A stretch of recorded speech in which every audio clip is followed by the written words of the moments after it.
اس نے بے باکی سے کہا تو سردار نے کندھے اچکا دیے، جیسے کہہ رہا ہو تمہاری مرضی۔ اتنی ذلت بار پر رونے لگی، یہاں تک کہ اس کی ہچکیاں بند ہو چکی تھیں۔ وہ مسلسل سردار کو پیش قدمی سے روک رہی تھی، جو اس کے ہاتھوں بے قابو کرتے اس کے قریب آنا چاہ رہا تھا۔ چاہے کچھ بھی ہو جائے، اتنے لوگوں کے سامنے بے لباس ہونے سے بہتر ہے میں بخوشی موت کو قبول کروں۔ اس نے پیچھے نوکدار شیشے کی میز کو دیکھتے دل پہ پختہ ارادہ کرتے خود سے کہا۔ جیسے ہی سردار کے ہونٹ عفاف کو چھوتے، عفاف نے اس کو پیچھے دھکا دیتے اپنا سر شیشے کے ٹیبل پر مارا تھا، جس سے پل بھر میں اس کی پیشانی خون سے رنگتی چلی گئی تھی۔ وہ ہوش کھونے لگی تھی۔ عفاف، عفاف، آنکھیں کھولو، یہ تم نے کیا کیا؟ سردار نے اس کا منہ تھپتھپاتے ہوئے کہا۔ اس کی تو جان جیسے لبوں پر آ گئی تھی۔ میرا منہ کیا دیکھ رہی ہو؟ ایمبولینس کو کال کرو۔ وہ ذیشان کو دیکھتے ہوئے دوڑا تھا، جس پر ذیشان نے فوراً ایمبولینس کو کال کی تھی، لیکن سردار کی ابتر حالت دیکھ کر معاملات سنگینی کا اندازہ ہو رہا تھا۔ اس نے تو بس مذاق میں کہہ دیا کہ وہ یہاں رکنے والا ہے۔ اس کی ایک بات نے اس لڑکی کو اپنی جان لینے پر مجبور کر دیا تھا، اس کا اندازہ نہ تھا۔ عفاف میری جان، سردار نے اس کے خون پر ہاتھ رکھتے ہوئے کہا، جبکہ وہ نیم بے ہوشی میں جاتے ہوئے صرف یہ کہہ رہی تھی، مجھے بے لباس مت کرو، میں اپنی عزت نہیں گنوانا چاہتی، پلیز میرے ساتھ یہ سب مت کرو۔ وہ سب دیکھ رہے ہیں۔ وہ روتے روتے بے ہوشی کے عالم میں بھی ایک ہی بات بڑبڑا رہی تھی، جسے سن کر سردار کے دل کو ٹھیس پہنچی تو تھی۔ اس وقت وہ عفاف کو سٹریچر کے قریب کھڑا تھا، عفاف کے ماتھے پر پٹی بندھی تھی۔ میں نے سوچا بھی نہ تھا کہ تم کچھ ایسا کر گزرو گی، سردار نے تعصب سے اسے دیکھتے سوچا۔ پلیز مجھے چھوڑ کر مت جاؤ۔ اس نے بے ہوشی کے عالم میں سردار کا ہاتھ پکڑ لیا تھا۔ وہ جو وہاں سے جانے کا ارادہ رکھتا تھا، وہیں کھڑا کشمکش میں اسے دیکھنے لگا۔ آیا کہ میں وہیں رکوں یا چلا جاؤں؟ 1.5 گھنٹے بعد جب اس کی آنکھ کھلی تو سردار کا ہاتھ اپنے ہاتھ میں دیکھ وہ چونک اٹھی تھی۔ سوری سر، آج مجھے ایسا نہیں کرنا چاہیے تھا۔ جو ہی اسے یاد آیا اس کے کیے کی سزا اس کے گھر والوں کو مل سکتی ہے، اس نے فوراً معافی مانگنا شروع کر دی۔ اگر آئندہ تم نے اس طرح کی کوئی بھی حرکت کی تو مجھ سے برا کوئی نہیں ہوگا، اس نے سرد لہجے میں کہے اس کے پاس جگہ بنا کر بیٹھتے کہا تو اس نے فرمانبردار بچوں کی طرح سر ہلا دیا۔ سر، کیا میں آج ہاسٹل جا سکتی؟ اس نے معصومیت سے کہا تو سردار نے انکار کرنا مناسب نہ سمجھا۔ وہ فقط سر ہلانے اجازت دے دی۔ جب وہ ہاسٹل گئی تو اسے پتہ چلا کہ اس کی یونیورسٹی میں ایک پارٹی خود کو ریپرزینٹ کر رہی ہے، جس کی وجہ سے اسے بھی حریم کے ساتھ پارٹی میں جانا پڑا۔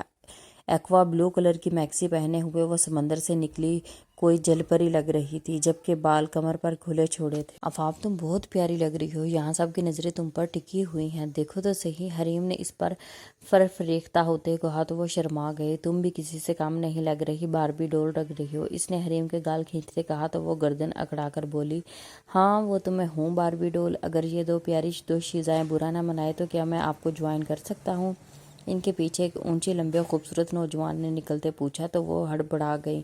بندہ نا چیز کو یلدرم کہتے ہیں۔ اس نے ایک ہاتھ پیٹ پر رکھ کر نیم جھکتے اپنا تعارف کروایا۔ کوئی شک نہیں تھا کہ وہ بہت ہی خوبصورت تھا۔ نہیں، ہم چلتے ہیں۔ عفاف نے وہاں سے نکلنا چاہا تو وہ اس کے راستے میں حائل ہو گیا۔ ارے ایسا تو مت کہو، میں اکیلا بور ہو جاؤں گا، اس نے منہ بسورتے کہا تو وہ دونوں ایک دوسرے کو دیکھنے لگے۔ بھائی، ہمارے پاس زیادہ وقت نہیں ہے، ہمیں ابھی بہرام شاہ کو بھی ڈھونڈنا ہے، عفاف نے معذرت خانہ انداز میں کہا۔ بھائی کہنے پر تو وہ جیسے تڑپ گیا تھا۔ دل پر لگی ہے یہ بات، اس نے دل پر ہاتھ رکھتے کراہتے ایکٹنگ کرتے کہا۔ لیکن چلو، اب تم نے مجھے بھائی بنا ہی لیا ہے تو میں تمہاری بہرام شاہ سے ملاقات کروا دوں گا، کیوں نہ کہ وہ میرا دوست ہے، اس نے بالوں میں ہاتھ پھیر کر کہا تو وہ دونوں حیرت سے چونک گئی۔ کیا واقعی؟ عفاف نے حیرت سے پوچھا۔ چلو لڑکی، وقت ضائع مت کرو، ہمیں چلنا چاہیے، اس نے تیزی سے آگے بڑھتے کہا تو دونوں اس کے پیچھے لگ۔ کچھ ہی دیر میں وہ دونوں بہرام شاہ کے سامنے بیٹھی تھیں۔ آپ جانتے ہیں کہ سردار انڈسٹریز کے ساتھ ہماری ڈیل ہو چکی ہے، ان کے ساتھ کام کرنا ہمارے لیے بہت اچھا رہا اور اب ہم آپ کے ساتھ کام کر کے ایکسپیرینس حاصل کرنا چاہتے ہیں، تو کیا آپ ہماری یونیورسٹی کو ایک موقع دیں گے؟ عفاف نے نہایت عمدہ انداز میں اس کے آگے اپنی بات رکھی، جس پر وہ اسے دیکھتے ہوئے تمسخرانہ انداز میں مسکرایا اور بولا، لڑکی، تمہیں کیا لگتا ہے تم بولو گی کہ تم سردار کے ساتھ کام کر چکی ہو تو کیا میں مان لوں گا؟ سردار، وہ بھی ایک یونیورسٹی کے ساتھ کام کرے گا؟ ایسا ناممکن، اس نے سرد لہجے میں کہتے ہوئے اپنی بات ختم کی، جس پر عفاف کو بہت غصہ آیا۔ سر اپنی بات کر چکے ہیں، اگر آپ کو نہیں یقین تو ہم اس میں زیادہ انٹرفیئر کرنا پسند نہیں کریں گے۔ یہ آپ کی کوتاہی ہے، کیا آپ نیو ٹیلنٹ سے محروم رہ جائیں گے؟ اس نے دو ٹوک الفاظ میں بات کی تھی، جس پر اس کے پیچھے کھڑا بہرام شاہ کا بھائی علیان شاہ اسے ایک آئیبرو اچکا کر دیکھنے لگا، جیسے ہی اس کی ہمت کو داد دے رہا ہو۔ اپنے تیسرے بھائی ذیشان سے وہ اس لڑکی کے کارنامے تو سن ہی چکا تھا، اب وہ اپنی آنکھوں سے دیکھ بھی رہا تھا، مگر اسے ابھی بھی یقین نہیں تھا کہ یہ لڑکی سردار کے ساتھ صرف پیسوں کے لیے ہے، اور اس سے جانچنے کا وہ آج ایک عمدہ پلان بنا چکا تھا۔ دیکھتے ہی دیکھتے وہاں افراتفری مچی تھی، جہاں کیمرہ مین کے جھرمٹ میں سردار اپنی فیانسی ماریا کے ساتھ بڑی شان سے چلتا ہوا آ رہا تھا۔ دونوں ہی ایک دوسرے کو وہاں دیکھ کر ٹھٹکتے تھے۔ اب ہمیں چلنا چاہیے، سردار کو دیکھتے وہ وہاں سے ایکسکیوز کرتی اٹھی تھی، کیوں نہ کہ سردار اپنے دوستوں کے پاس ہی بیٹھنے آ رہا تھا۔ جیسے ہی وہ وہاں سے گزرنے لگی، سردار فوراً اس کے آگے دیوار بن کر کھڑا ہو گیا۔ تم یہاں آنا چاہتی ہو کیا؟ تمہیں مجھے بتا نہیں سکتی تھی؟ ویسے تمہیں یہاں دیکھ کر اچھا لگا۔ سردار کے اسے اوپر سے نیچے تک دیکھ کے کہنے پر اس نے ایک نظر اس کی طرف دیکھا اور پھر دوسری طرف دیکھتے ہوئے بولی، مسٹر سردار، اچھا ہوا آپ اپنی فیانسی کو ٹائم دیں، اور ویسے بھی میں یہاں کام کے سلسلے میں آئی ہوں۔ اگر آپ کو یاد ہو تو میں نے آپ سے کہا تھا کہ ہم اپنا ریلیشن پرائیویٹ رکھیں گے، میں نہیں چاہتی ہمارا غازی رشتہ کسی کے سامنے آئے۔ اس کے لہجے میں کانٹ سے چبھن تھی۔ ڈیئر سسٹر، تم یہاں سے نہیں جا سکتی، اب بہن کہا ہے تو تمہیں بیٹھنا بھی ہوگا ہمارے ساتھ۔ یلدرم نے اسے وہاں سے صوفے پر بٹھاتے کہا۔ سردار جو کچھ کہنے کا ارادہ رکھتا تھا بس اسے ایک گوری سے نواز کر واپس ماریا کے پاس جا کر بیٹھ گیا۔ میں نے سنا ہے تم نے اس کی یونیورسٹی کے ساتھ کام شروع کیا ہے، کیا یہ سچ ہے؟ اور اگر ہے تو تم ایسے کسی کے ساتھ بھی کام کیسے شروع کر سکتے ہو؟ بہرام نے اسے دیکھتے کہا۔ دکھنے میں دونوں ایک دوسرے کے دشمن لگتے تھے، مگر وہاں کھڑے وہ چار لوگ جگری دوست تھے جن سے کسی کا بھی کچھ ڈھکا چھپا نہیں تھا۔ ہاں، میں نے کام شروع کیا ہے اور مجھے میرے کام کے لیے کسی کی بھی اجازت کی ضرورت نہیں ہے، یہ تم بھی اچھی طرح سے جانتے ہو، اس نے اپنے ازلی کھڑا انداز میں کہا تو بہرام لب بھینج کر رہ گیا۔ یہ رہا بہرام سر کا کارڈ، میڈم، جب ہمیں ضرورت ہوگی ہم ضرور آپ کو کانٹیکٹ کریں گے۔ آلیان کے اشارہ کرنے پر سیکرٹری نے بہرام انڈسٹریز کا کارڈ آفاق کو پکڑایا۔ ماریا کب سے گور گور کر آفاق کو ہی دیکھ رہی تھی، جس کی وجہ سے سردار اسے نظر انداز کیے صرف آفاق کو ہی دیکھتا جا رہا تھا جو وہاں سب نوٹ کر رہے تھے۔ آفاق، مجھے ان سب کے درمیان اچھا نہیں لگ رہا، کیا کریں ہم اب؟ حریم نے آفاق کے کان پھسپھساتے کہا۔ مجھے بھی اچھا نہیں لگ رہا۔ آفاق نے بھی اس کی ہاں میں ہاں ملائی۔ آپ سب مل کر بہت اچھا لگا، مگر اب ہمیں چلنا چاہیے، آفاق جلدی جلدی میں کہتی حریم کو پکڑتے وہاں سے نکلتی چلی گئی۔ حریم، چلو اب ہمیں واپس ہاسٹل چلنا چاہیے، ان دونوں نے باہر روڈ پر آتے ٹیکسی ڈھونڈتے کہا۔ مجھے بھی آپ سے مل کر اچھا لگا آفاق میڈم، اگر میں آپ سے کہنا چاہوں گا کہ آپ کو سردار سے زیادہ پیسے آفر کر سکتا ہوں، کیا خیال ہے؟ اسے چھوڑ دو اور میرے پاس آ جاؤ، پیچھے سے آلیان شاہ نے آتے ہوئے کہا تو آفاق غصے سے اس کی بات پر پلٹی اور اسے تھپڑ جڑ دیا۔ ہمت بھی کیسے ہوئی مجھ سے اتنی گھٹیا بات کرنے کی؟ میں کوئی بکاؤ مال نہیں جسے کوئی جب چاہے آ کر خرید لے، مسٹر، اس نے ایک ایک لفظ چباتے کہا تو وہ اسے دیکھ کر طنزیہ مسکرا دیا۔ تم نے مجھے تھپڑ مار کر بہت بڑی غلطی کر دی ہے لڑکی، اپنا مقصد تو میں حاصل کر کے ہی رہوں گا، بائے، اس نے گھبرا کر کہا تو آفاق سر جھٹک کر رہ گئی اور حریم کا ہاتھ پکڑتے تیزی سے کیب میں بیٹھ گئی۔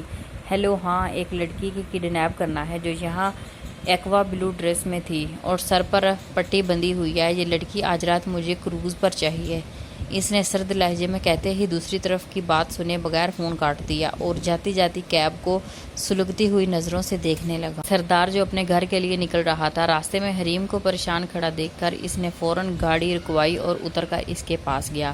تمہاری دوست کہاں ہے؟ تم یہاں اکیلی کیا کر رہی ہو؟ اس نے بے چینی سے پوچھا۔ سر، مجھے یہاں اس مارکیٹ میں جانا تھا، لیکن جیسے ہی میں واپس آئی تو آفاق یہاں نہیں تھی۔ میں نے لوگوں سے بھی پوچھا مگر سب کا کہنا ہے کہ انہوں نے اس کو یہاں نہیں دیکھا، اس نے پریشانی سے بے حال ہوتے کہا۔ کیا یہاں آنے سے پہلے تمہارا کسی نے راستہ روکا تھا؟ سردار نے تفتیشی لہجے میں پوچھا۔ ہاں سر، مجھے یاد آیا ہم واپس آ رہے تو آلیان شاہ نے آفاق کو رستے میں روک کر نہایت برے القاب سے نوازا تھا، جس پر آفاق نے اسے تھپڑ جڑ دیا تھا۔ میرا خیال ہے سب اس کے پیچھے اسی کا ہاتھ ہے، وہی آفاق سے بدلہ لینا چاہتا تھا، اس نے اپنے آنسو صاف کرتے فوراً سردار کو بتایا، جس نے لمحے کی بھی تاخیر کیے بغیر اپنی سیکرٹری کو فون کیا۔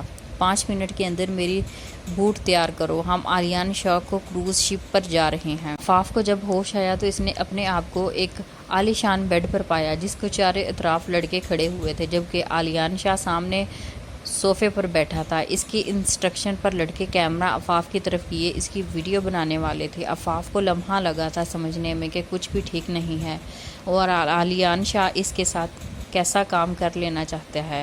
خبردار میرے قریب مت آنا ورنہ میں مار دوں گی تمہیں، اس نے سائیڈ ٹیبل پر پڑے شو پیس کو اٹھاتے ہوئے کہا۔ اس کا دماغ تیزی سے کام کیا تھا اور اس نے سائیڈ سے شو پیس اٹھا کر سامنے سے اپنی طرف آتے ہوئے لڑکے کی طرف مارنے کا اشارہ کرتے کہا، جو اسے دیکھ بے دھڑک آگے چلتا رہا۔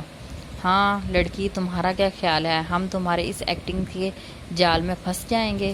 تمہاری خام خیالی ہے یہ، کیوں نہ کہ پہلے سب ہی لڑکیاں ایسے ہی کہتی ہیں، اپنی بات سے مکرتی ہیں، پھر مردوں کو دولت کے لالچ میں آ کر ان سے جنسی تعلق بناتی ہیں، جیسا کہ تم نے سردار کے ساتھ کیا۔ جب تم اس کے ساتھ یہ سب کچھ کر سکتی ہو تو یہاں بھی کر سکتی ہو میری جان۔